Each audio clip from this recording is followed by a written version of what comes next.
आज 26 जनवरी 2024। सारे मुरली का मीठे बच्चे, तुम्हें अब शांति धाम और सुख धाम जाने का सहारा मिला है। तुम बाप को याद करते करते पावन बन कर्मातीत हो अपने शांति धाम चले जाएंगे। प्रश्न है, बाप की पुचकार किन बच्चों को मिलती है और बाप का शो कैसे करेंगे? उत्तर है, जो बच्चे वफादार, सर्विसेबल और बहुत मीठे हैं, कभी किसी को दुख नहीं देते हैं, ऐसे बच्चों को बाप की पुचकार मिलती है। जब तुम बच्चों का आपस में बहुत बहुत लव रहे, कभी भी भूले न हो, मुख से दुख देने वाले बोल न निकले, सदा भाई भाई का रूहानी प्यार रहे, तब बाप का शो कर सकेंगे। गीत है, मुझको सहारा देने वाले, ये दिल कर है तेरा शुक्रिया। ओम शांति। गीत तो बच्चों ने बहुत बारी सुना है। बच्चे समझते हैं कि आवागमन में हम कितने भटके हैं। ड्रामा के प्लान अनुसार एक शरीर छोड़ दूसरा लिया। सुखधाम में आप ही एक शरीर छोड़ते थे, दूसरा लेते थे खुशी से। अब बाप खुशी से शरीर छोड़ने के लिए हमें समझा रहे हैं। बच्चे समझते हैं कि हम आत्मा परम धाम से आई है। हम आत्मा यहाँ पार्ट बजाती है। पहले पहले आत्मा का तो निश्चय चाहिए कि हम आत्मा है, अविनाशी है। बच्चों को समझाया है, सहारा देने वाला एक ही बाप है। बाप को याद करने से बहुत खुशी होती है। ये बहुत समझने की बातें हैं। पहले सब शांति धाम में रहते हैं, फिर पहले सुख धाम में आते हैं। बाप उनको सहारा देते हैं। बच्चे, तुम्हारा शांति धाम सुख धाम अब आया कि आया। यह तो निश्चय है कि हम आत्मा एक शरीर छोड़ दूसरा लेते हैं। पहले से ही अविनाशी पार्ट मिला हुआ है। तुमको ये 84 जन्मों का पार्ट बजाना ही है। बाप बच्चों से बात करते हैं, क्योंकि इन बातों को सिवाय तुम्हारे और कोई जानते नहीं।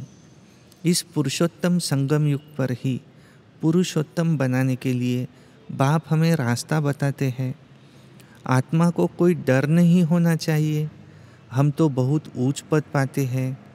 तुम सभी जन्मों को जान गए हो। यह है तुम्हारा अंतिम जन्म। आत्मा समझती है हमको सहारा मिला है शांति धाम सुख धाम में जाने के लिए, तो खुशी से जाना चाहिए। परंतु अभी यह ज्ञान मिला है कि हम आत्मा पतित हैं।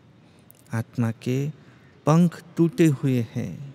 माया पंख तोड़ देती है, इसलिए वापस जा नहीं सकती। पावन जरूर बनना है। वहाँ से नीचे तो आ गए, परंतु अब आप ही वापस जा नहीं सकते। सबको अपना अपना पार्ट बजाना ही है। तुमको भी ऐसे समझना है कि हम बहुत ऊंच कुल के हैं। अभी हमको फिर से ऊंच डिनाइस्टी का राज्य भाग्य मिलता है। फिर हम इस शरीर को क्या करेंगे? हमको नया शरीर तो वहाँ मिलना है। ऐसे ऐसे अपने से बातें करो। बाप ने अपना भी परिचय दिया है। रचना के आदि मध्य अंत का राज समझाते हैं कि आत्मा ही सतो प्रधान थी, फिर सतो रजो तमो में आती है। अब फिर आत्मा अभिमानी बनना पड़े, आत्मा को ही पवित्र बनना है।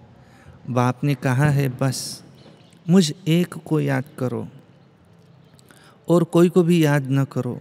धन दौलत मकान बच्चों आदि में बुद्धि गई तो कर्मातीत अवस्था को पा नहीं सकेंगे।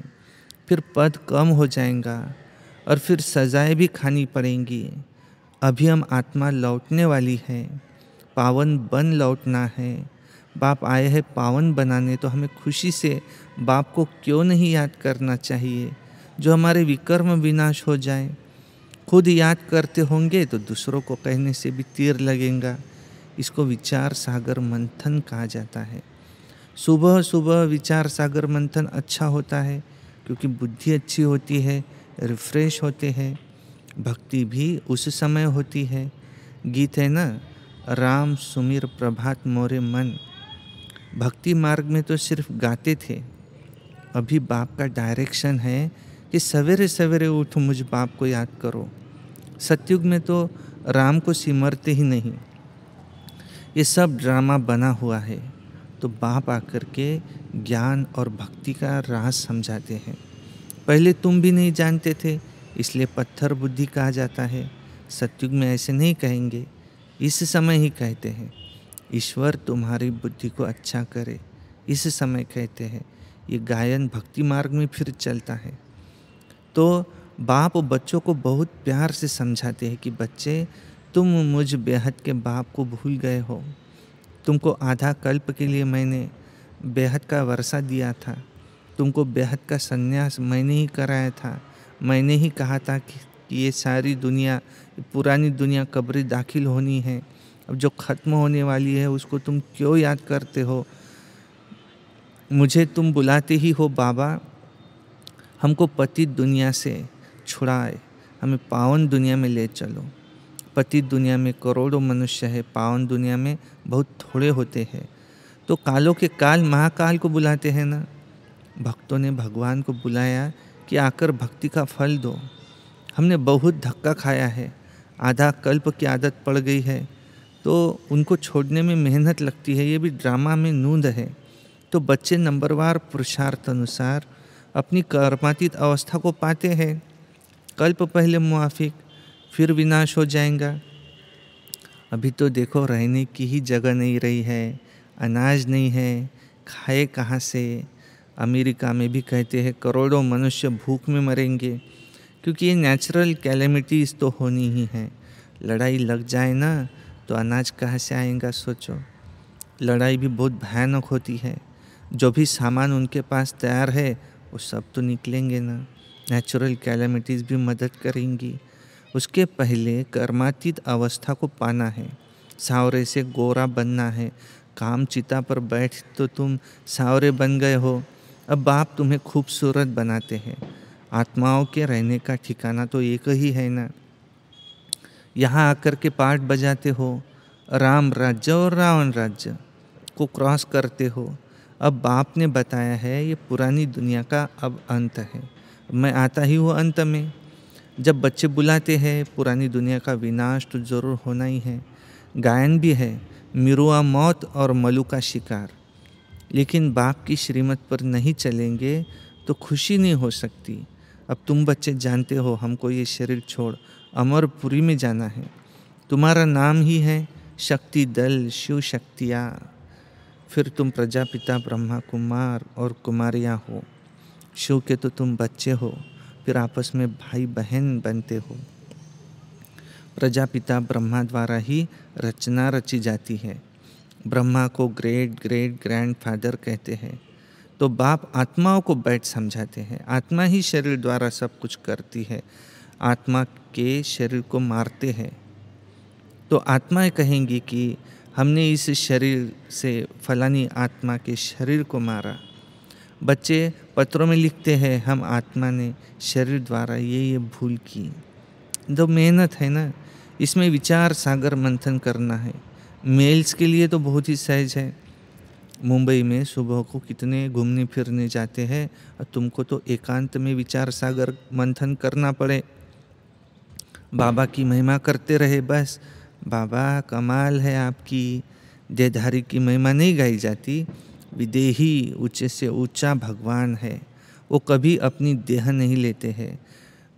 खुद ने बताया है कि मैं साधारण तन में प्रवेश करता हूँ, ये भी जिसमें प्रवेश करता हूँ ये भी अपने जन्मों को नहीं जानते हैं। तुम भी नहीं जानते थे, अब इसने मेरे द्वारा जाना है तो तुम भी जान गए हो। तो ये भी प्रैक्टिस है। बाप को याद करने से तुमको बहुत खुशी होगी। जब अपने को आत्मा निश्चय करेंगे तो आत्मा को ही देखते रहेंगे, फिर विकार की कोई बात नहीं उठ सकती। बाप कहते हैं अशरीर भव। फिर तुम्हारे क्रिमिनल ख्यालात उठते ही क्यों है? शरीर को देखने से ही तो तुम गिर पड़ते हो। तुमको देखना है आत्मा को। हम आत्मा हैं, हमने ये पार्ट बजाया है। अब बाप ने कहा है अशरीर भव कि मुझे याद करो, तो पाप कट जाएंगे और इस याद की यात्रा पर रहने से कमाई जमा होंगी। तो सवेरे का समय बहुत अच्छा है, सिर्फ बाबा के सिवाय और किसको देखो भी नहीं। बाकी लक्ष्मी नारायण है एम ऑब्जेक्ट, तो मन मना भव मध्याजी भव, इसका अर्थ भी कोई नहीं जानते। तुम कोई को भी समझा सकते हो कि भक्ति है ही प्रवृत्ति मार्ग वालों के लिए। वो निवृत्ति मार्ग वाले जंगल में क्या भक्ति करेंगे? आगे तो यह भी सतो प्रधान थे, उस समय उन्हों को सब कुछ जंगल में पहुंच जाता था। और अभी तो देखो कुटियाएं भी खाली पड़ी है, क्योंकि तमो प्रधान बनने के कारण उन्हों के पास फिर कुछ पहुंचता नहीं है। भक्तों की श्रद्धा भी नहीं रही है, इसी कारण अब धंधे में लग गए हैं। करोड़पति पदमपति है, अब यह तो सब खत्म होने वाला है। ऐसे नहीं कि इस सोने से कोई मकान आदि बनाएंगे, नहीं, इस सोने से नहीं, वहाँ तो सब कुछ नया होगा, अनाज भी नया होगा। नई दुनिया में सब फर्स्ट क्लास चीज़ें होती हैं। और अभी तो ज़मीन भी सड़ गई है और अनाज भी पूरा नहीं निकलता है। और वहाँ तो सारी ज़मीन भी तुम्हारी, सागर भी तुम्हारा रहता है। वहाँ कितना शुद्ध भोजन खाते हैं। और यहाँ तो देखो जानवरों को भी पका करके खा लेते हैं, और वहाँ ऐसी कोई बात नहीं होती। तो तुम बच्चों को बाबा का बहुत शुक्रिया मानना चाहिए। तुम बाप को जानते हो, फिर औरों को भी बताते हो कि बाप ने कहा है कि मैं साधारण बूढ़े तन में, माना ब्रह्मा बाबा की भी वानप्रस्थ अवस्था में मैं प्रवेश करता हूँ। वानप्रस्थ अवस्था में ही फिर वापस जाना है, तो ये भी कायदा है। तो भक्ति में भी ये रस्म चली आती है। ये सब है धारण करने की बातें। कोई तो अच्छी रीति नोट कर धारण कर औरों को भी सुनाते हैं। सुनने में बहुत मज़ा आता है, क्योंकि अब सहारा मिला है। अब तुम जानते हो हम आत्मा, एक आत्मा भ्रुकुटी के तख्त पर विराजमान है। आत्मा के लिए कहते हैं भ्रुकुटी के बीच चमकता है अजब सितारा। ऐसे तो नहीं कहते परमपिता परमात्मा शिव चमकता है, परंतु आत्मा अपनी अपनी आत्मा भ्रुकुटी के बीच में जो है चमकती है। फिर आत्मा भाई भाई है, तब तो कहते हैं हिंदुस्तानी पाकिस्तानी बौद्धी सब भाई भाई है, हिंदू मुस्लिम सिख ईसाई आपस में भाई भाई। परंतु भाई का अर्थ नहीं समझते। तुम्हारा आपस में कितना लव होना चाहिए। सतयुग में जानवरों का भी आपस में बहुत लव होता है। तुम भाई भाई हो तो तुम्हारा आपस में कितना लव होना चाहिए। परंतु देह अभिमान में आने से एक दो से बहुत तंग हो जाते हैं और फिर एक दो की ग्लानि करते हैं। इस समय तो तुम बच्चों को आपस में बहुत शिरखंड होकर के चलना चाहिए। इस समय जो तुम ये पुरुषार्थ करते हो तो 21 जन्म शिरखंड होकर के चलते हो। अगर कोई उल्टा अक्षर मुख से निकल जाए, फौरन कहना चाहिए आई एम सॉरी, क्योंकि हमको बाबा का फरमान है तुम्हें बहुत मीठा होकर के रहना है। जो फरमान नहीं मानेंगे उसको क्या कहा जाएगा? ईश्वर का ना फरमान बरदार। कभी भी किसी को दुख नहीं देना है। बाकी बाबा जानते हैं सिपाही की सर्विस है तो सच्ची कराने के लिए किसको मारना भी पड़ता है। जैसे मिलिट्री वालों को लड़ाई भी करनी पड़ती है। सिर्फ अपने को आत्मा समझ माँ में कम याद करो तो तुम्हारा बेड़ा पार हो जाएगा। इस पुरानी दुनिया को क्या देखना, हमको तो नई दुनिया को देखना है। अब तो श्रीमत से नई दुनिया स्थापन हो रही है। इसमें आशीर्वाद की कोई बात नहीं है।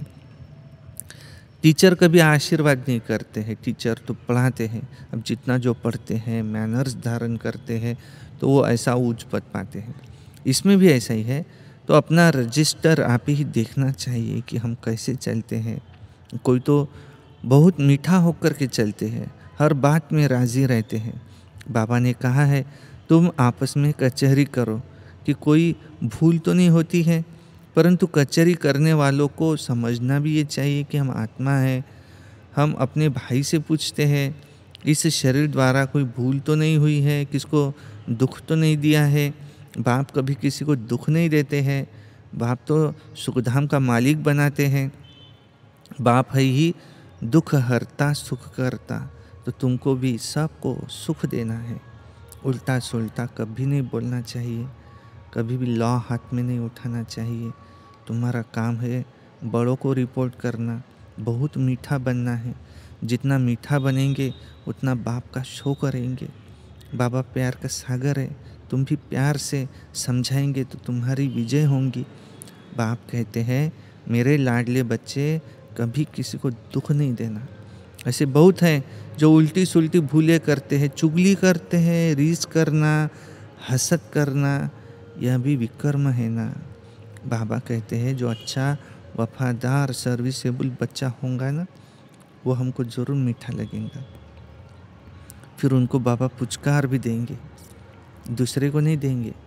फिर कहते हैं इनके पास खातरी होती है, ये बड़ा आदमी है, तो ऐसे बहुत नुकसान करते हैं, उल्टा सुल्टा काम करके फिर दोष धरते हैं।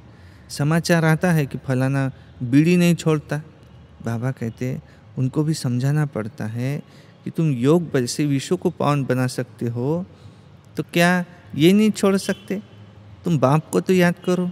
बाबा अविनाशी सर्जन है। देखो ऐसी दवाई देंगे जो तुम्हारे सब दुख दूर हो जाएंगे। अच्छा जी। मीठे मीठे सिक्के लधे बच्चों प्रति माता पिता बाप दादा का याद प्यार और गुड मॉर्निंग। रूहानी बाप की रूहानी बच्चों को नमस्ते, और हम रूहानी बच्चों की रूहानी बाप दादा को याद प्यार नमस्ते। धारणा के लिए मुख्य सार नंबर 1, देह अभिमान में आकर एक दो को तंग नहीं करना है, हर बात में राजी रहना है, कभी भी चुगली नहीं लगानी है, हसद रीस नहीं करनी है, किसको दुख नहीं देना है, आपस में बहुत मीठा शेरखंड होकर रहना है। 2 नंबर है सवेरे सवेरे उठ प्यार से बाप को याद करना है, अपने आप से बातें करनी है, विचार सागर मंथन करते बाबा का शुक्रिया मानना है। वरदान, अपनी पावरफुल स्थिति में स्थित रहे, मनसा द्वारा सेवा करने वाले नंबर 1 सेवाधारी भव। अपनी पावरफुल स्थिति में स्थित रहे, मनसा द्वारा सेवा करने वाले नंबर 1 सेवाधारी भव। यदि किसी को वाणी की सेवा का चांस नहीं मिलता तो भी मनसा सेवा का चांस तो हर समय है ही। पावरफुल और सबसे बड़े से बड़ी सेवा मनसा सेवा है। वाणी की सेवा सहज है, लेकिन मनसा सेवा के लिए पहले अपने को पावरफुल बनाना पड़ता है। वाणी की सेवा तो स्थिति नीचे ऊपर होते भी कर लेंगे, लेकिन मनसा सेवा ऐसे नहीं हो सकती। जो अपनी श्रेष्ठ स्थिति द्वारा सेवा करते हैं वही तो नंबर 1 सेवाधारी फुल मार्क्स ले सकते हैं। स्लोगन, लौकिक कार्य करते अलौकिकता का अनुभव करना, यही है सरेंडर होना। अव्यक्ति साइलेंस द्वारा डबल लाइट फरिश्ता स्थिति का अनुभव करो। अब डबल लाइट बन दिव्य बुद्धि रूपी विमान द्वारा सबसे ऊंची चोटी की स्थिति में स्थित हो। विश्व की सर्व आत्माओं के प्रति लाइट और माइट की शुभ भावना और श्रेष्ठ कामना के सहयोग की लहर फैलाओ। इस विमान में बाप दादा की रिफाइन श्रेष्ठ मत का साधन माना पेट्रोल हो। उसमें जरा भी मन मत परमत का किचड़ा न हो। तो इस विमान में बाप दादा की रिफाइन श्रेष्ठ मत का साधन हो। उसमें जरा भी मनमत परमत का कीचड़ा मिक्स न हो। अच्छा, ओम शांति शांति शांति।